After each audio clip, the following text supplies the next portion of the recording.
His new book, fired FBI Director James Comey writes about his first meeting with President-elect Donald Trump days before Trump was sworn in which he and other intelligence chiefs briefed Mr. Trump about Russian interference in the 2016 election. Comey says the president-elect did not ask any questions about Russia's threat to America's democracy or how to stop future attacks.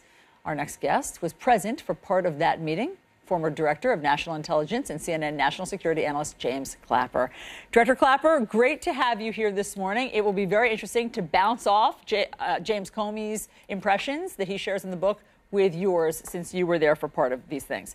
The first one I want to bring up is the moment when you all were briefing President Obama about some of the things in the Russian dossier. Let me read this. Obama turned his head to the left and looked directly at me. He raised and lowered both of his eyebrows with emphasis and then looked away. To my mind, his Groucho Marx eyebrow raise was both subtle humor and an expression of concern. It was almost as if he were saying, "Good luck with that." Do you remember those moments? I do, yes. As it turns out, the previous Tuesday, January 4th, I was in the Oval. And in fact, as we were walking in, Susan Rice, the National Security Advisor, said, "Say, could you give President Obama a little run-through on the dossier?" And I kind of gulped because I wasn't actually prepared to do that, so I gave him sort of a cursory review of it. And I thought President Obama's reaction was very similar to what Jim described in our subsequent meeting when. And I say our, this was Jim Comey, John Brennan, then director of the Central Intelligence Agency, and Admiral Mike Rogers, who was then and still is the director of NSA. That meeting came later.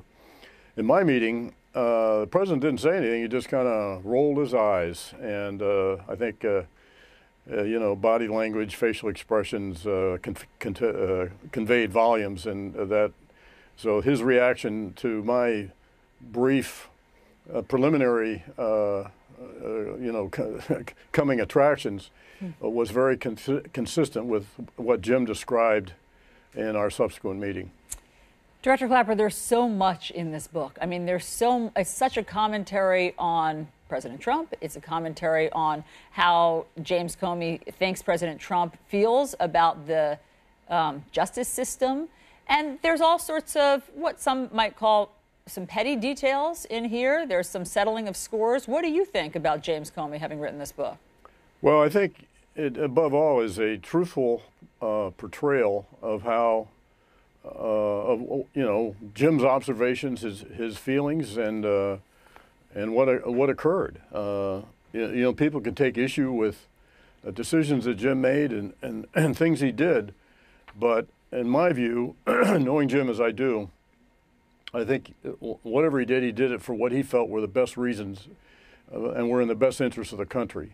And of course, I'm kind of comparing notes here because I've got a book coming out next month which also talks about some of the same events, and I'm sure that the same accusations are going to be levied at me as well. Do you include things about the president's appearance? I'll read a passage, hold on one second, from James Comey's new book.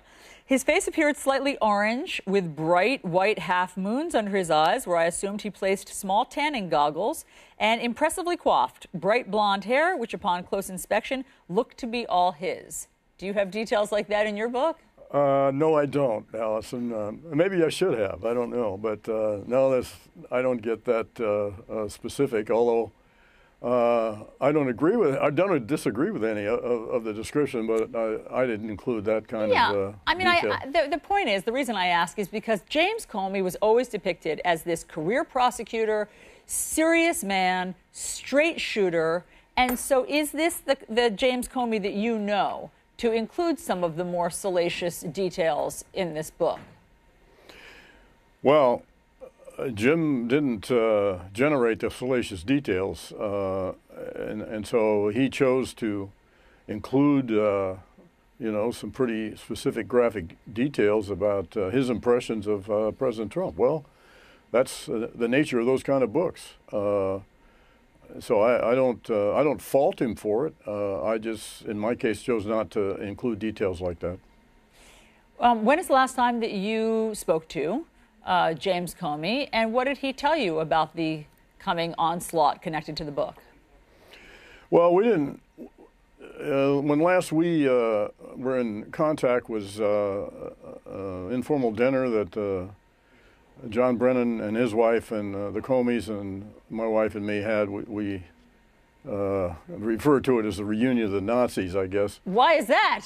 Well, that's the way then President-elect Trump characterized us after that 6th January briefing in his news conference on the 11th of January, which is what, of course, occasioned my call to him, which I did more just to defend the men and women of the intelligence community than anything else. So we, as I say, we referred to it as the reunion of the Nazis. Wow. I mean, I think when was that?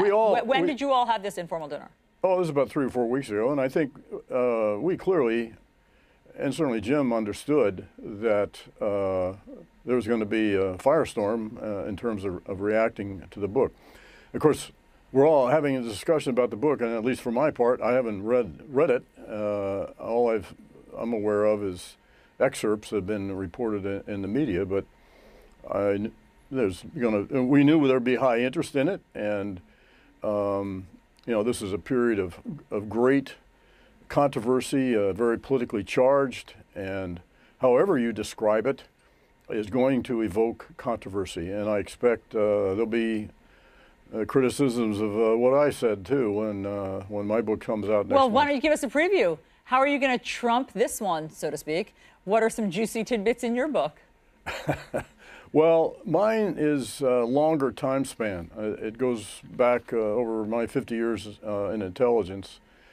And so I discuss my take on Edward Snowden and his aftermath, and the aftermath of what he did, and Benghazi, talk about that, and I guess, you know, from sort of the government's perspective. So it's a broader time span than just focusing on, although I do speak, of course, to the election and the result and the aftermath, which, to be honest, is kind of what motivated me to write a book. And I hadn't planned to do that until all that happened.